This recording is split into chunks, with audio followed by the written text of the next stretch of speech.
है। अच्छा, चिलम लगाने वाले जितने भी होंगे दिन भर चाहे कहीं भी सोएं कहीं भी रहें, पर शाम को जैसे ही चिलम को टाइम है 5:30 बजे घड़ी में अपने आप इकट्ठे हो जाएंगे महाराज। पर सज्जन कभी एक जगह इकट्ठे रहते और एक बात पर वोट डालते, काटा छाटी में लगे रहते। इसीलिए सज्जनों की सज्जनता धरी की धरी रह जा रही है। नहीं तो हिंदुस्तान में इतना ब्राह्मण, इतना साधु, इतने त्यागी, इतने तपस्वी इस कलयुग में भी रहते हैं कि आज इसी वक्त चाहे तो बादल फाड़ दें, पानी बरसा दें, पालत को सिल दें। इतने तपस्वी आज भी रहते हैं, पर विचार मैच नहीं होते, इसलिए सब गड़बड़ है महाराज। बोलिए, अगर गारे से ईंट ना चुपके तो घर कैसे बनेगा? है दोनों मिट्टी, ईंट पक्की मिट्टी है, गारा कच्चे मिट्टी है। दोनों आपस में छोटे बड़े का अभिमान छोड़कर मिल जाते हैं, इसीलिए दीवार बन करके घर बन जाता है। पर कठिन है, सज्जनों को एक जगह करना कठिन है। इसीलिए तुलसीदास के चरणों को छू लो, वाल्मीकि ऋषि को छू लो, भगवान व्यास जी के चरणों को छू लो। उन्होंने ऐसी महिमा कथा दे दी जिसकी वजह से कुछ लोग इकट्ठे हो जाते हैं 2, 4, 10 दिन, 7 दिन। बाकी और कोई हमारे पास कायदा नहीं है कि हम अच्छे लोगों को जमा कर पाएं। कहीं भी अच्छाई की बात करना 10-5 लोग आएंगे।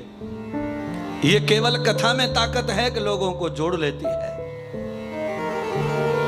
इसीलिए कह के गए हैं कि कलयुग में कथा से ही उद्धार होगा। वेद का ज्ञान आदमी को कठिन और जड़ हो जाएगा, तब कथा ही व्यक्ति को सरलता से पार लगाती चली जाएगी। वशिष्ठ जी में और विश्वामित्र जी में वैचारिक लड़ाई थी,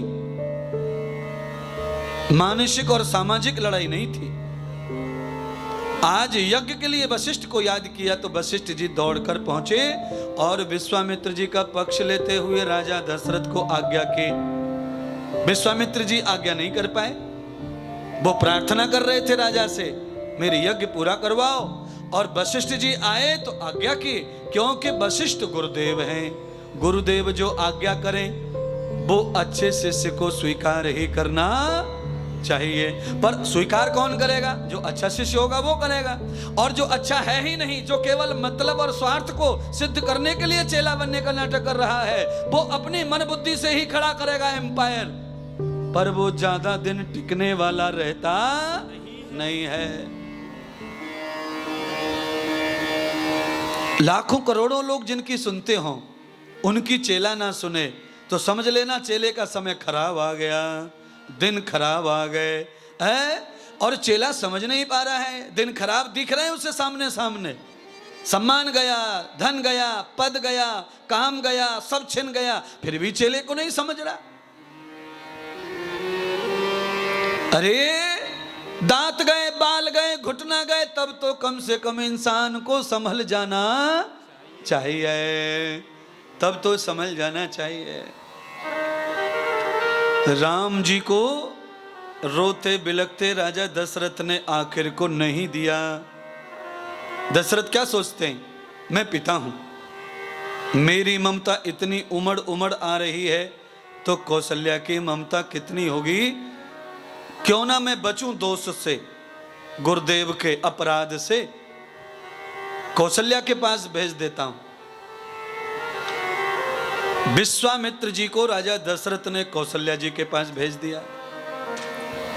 सत्कुशलम यथा व्याप्तम ये वे मात्र संभ कीन प्रणाम देखी रघुनाथा गुरु विश्वासंग नावत माथा धरहु कृपाल ज्ञान उर राही कहत ममई शुभ मात सिखाई। विश्वामित्र जी कौशल्या के पास आ रहे हैं, ये राम जी को पता चल गया। उससे पहले ही राम जी ने कौशल्या माता को गुरु भक्ति का ज्ञान सिखा दिया। माँ पढ़ा के रखे, माँ तुम्हारा कोख, तुम्हारा पेट तुम्हारा गर्व कितना महान है कि तुमने ऐसा बेटा जाया है जिसे पाने के लिए महात्मा संत तड़फ रहे हैं। अरे माँ, तूने पैदा करके कितना यश पा लिया। मैं पैदा हुआ बचपन में, गुरुदेव आके मुझे ले गए। आज मैं जवान हुआ तो विश्वामित्र जी आए और मुझे लेने की बात कह रहे हैं।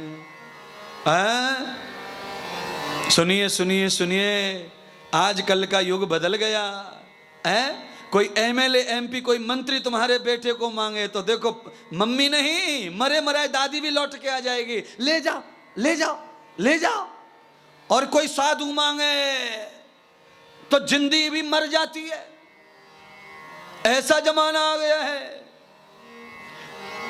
कौशल्या ममता से भरी है, पर राम जी ने ऐसा ज्ञान दे दिया गुरु भक्ति का, जैसे विश्वामित्र जी ने जाकर कहा, अरे देवी, हे महारानी, आज मुझे तुम्हारे पुत्र की जरूरत है मेरी यज्ञ रक्षा के लिए।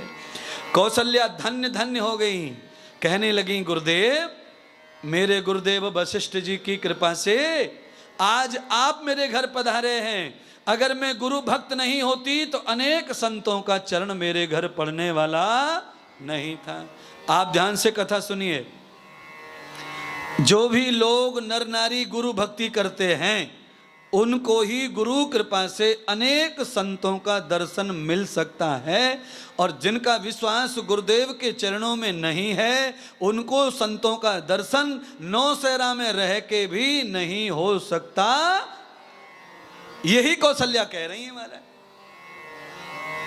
मेरे गुरुदेव की कृपा से आपका दर्शन हुआ है, इसलिए हे विश्वामित्र जी, मेरा भाग्य है कि मेरा पुत्र यज्ञ रक्षा के कार्य संपन्न करेगा।